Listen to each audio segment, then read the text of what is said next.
अस्सलामुअलैकुम, की हाल है जी? ठीक हो? उम्मीद करी ना ठीक हो। सो खरिया नालो सो मैं हाँ मलिक सवार बास तुस मेरा यूट्यूब चैनल लेते पे हो। तो आज का व्लॉग शुरू करेंगे पे हैं। व्लॉग शुरू करने तो पहले मेरे चैनल को सब्सक्राइब करके। सो आज सारे व्लॉग का मौजू है जिमें के नवे यूट्यूबर से, ठीक है ना। जिमें के शहजाद भाई और वेला मुंडा वड्डा यूट्यूबर है, उसी एक दफा मीडिया ते माफी मांगे। यार आज कल रजब भाई भी माफी मांगी, ठीक है ना। सियाने आदन पहले तोलो ते फिर बोलो।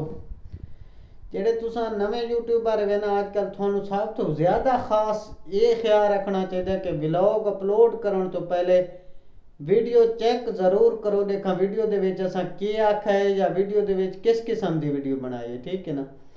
वेला मुंडा शहजाद जेडी बनाई है तो डिजी खान वाला दे बारे किसी दे बारे गल की, ठीक है ना। उस वजह तो ते जेडे रजब भाई है इस दे उत्ते जड़ा इल्जाम आंदा पे भाई इस वीडियो बनाई है एक नमाज दी वीडियो बनाई सी, यानी वो सही नहीं बनी, ठीक है ना। चाहे इस्लाम दी अवल तो मैं आदा जेडे तुसा फनी व्लॉग बनांदे हो इस्लाम दी चीज़ां फन च नहीं आनियां चाहिए। नमाज दी चीज़ तुसा आनो नहीं। ते मेन जिस टाइम तुसा वीडियो अपलोड करन लगो एक दफ़ा नहीं तुसा दो दफ़ा वीडियो सुनो, पहले वीडियो देखो। हुण अक्सर जेडे नवे यूट्यूबर हैं जल्दी जल्दी व्लॉग बनांदे शौक है ना हर चीज़ का। जेडी चीज़ ते शौक होंदा इन्ना शौक होंदा बंदा उत्थे अंदर दाग टूरा रहांदा पे देखम दे दाने में के करेंदा पे। तो ऐसे शौक रखो, लेकिन ये आम गल नहीं वीडियो अपलोड करना। इसते बहुत बड़ा रिएक्शन ही थी सकते। तुसा पहले व्लॉग बनावन तो पहले अगर इस किस्म की कोई वीडियो बनाते हो तो पहले दो दफ़ा वो चेक करो, देखा सा किस किस्म की वीडियो बनाई है। कोई इहदे विच गलती तो नहीं, किसी की दिल आज़ारी तो नहीं सी, किसी ने तकलीफ तो नहीं सी, किसी दे जिमें कि अहले सुन्नत हो गए ते शिया हो गए उन्होंने खिलाफ कोई मजहब के खिलाफ कोई ये जी वीडियो ना बने। तो मैं हम सुता पिया जिमें कि तुहानू पता है मेरे तो व्लॉग होंदे अपने डेली रूटीन दसा देते, अपने जानवर शानवर दिखा देते, ठीक है ना। अपना माहौल दिखाता रहना। तो सर्दियां अजकल हूँ बिस्तरे सुता पिया मी तो देदा पिया मी यूट्यूब ते वो रजब भट्ट वाली माफी वाला व्लॉग ही दे पैसे। तो मैं आखे क्यों ना दोस्तों नाल गल शेयर की वजनी चाहिए। सिर्फ मैं कोई व्यूज वास्ते वीडियो नहीं बनाई, ये वीडियो सिर्फ मैं नवे यूट्यूबर वास्ते बनाई है। सिर्फ मैं आप ही कोई बड़ा यूट्यूबर को ना, ठीक है ना। अल्लाह का शुक्र है रेड़े वदे गुजारा कर रहे हैं। लेकिन कई वो लोग हैं जेडे चंद दिनों तो यूट्यूब शुरू की वदे हैं, जेड़ा एक साल की वद वही मैं समझ नवा यूट्यूबर है, ठीक है ना।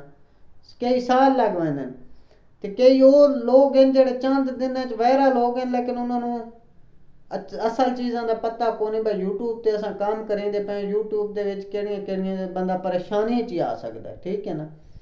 तो बाद परेशानी च आवन तो पहले चाहिए कि पहले तुसा अपना व्लॉग चेक करो, सही व्लॉग बनाओ, मेहनत करो, मेहनत का फल मिलता है, ठीक है ना। पैसे मिलता है, ठीक है, पैसे कमाओ मेहनत ही। लेकिन हुण जिमें कि रजब भाई की फैमिली कितनी तकलीफ दिखी है, कितनी परेशानी दिखी है, ठीक है ना। वो बंदा आप कला परेशान नहीं होंदा, पूरे खानदान वास्ते पूरे फैमिली वास्ते एक परेशानी बन वेंदी है, ठीक है, टेंशन बन वेंदी। तो जिस टाइम मीडिया ते बंदे खिलाफ उठी पवे ना उस बंदे की जिंदगी को नहीं, वो बंदा कदा ही मुकाबला नहीं दे सकता सी, ठीक है ना। तो कोशिश करो भाई तुसा अपना ना मेहनत ही करो, नाले नाल अपने व्लॉग पहले चेक करो, वो चीज़ अपलोड करो जेड़ी चीज़ परला नु फायदा पहुँचावे, नुकसान ना पहुँचावे, ठीक है ना। तो उम्मीद करी ना मेरी व्लॉग दे विच चंद गाली थानू चंगियां लगियां उसे। अगर चंगियां लगियां हो तो वीडियो नु शेयर करे सो, लाइक करे सो, अच्छा जो प्यारा जो कमेंट करे सो।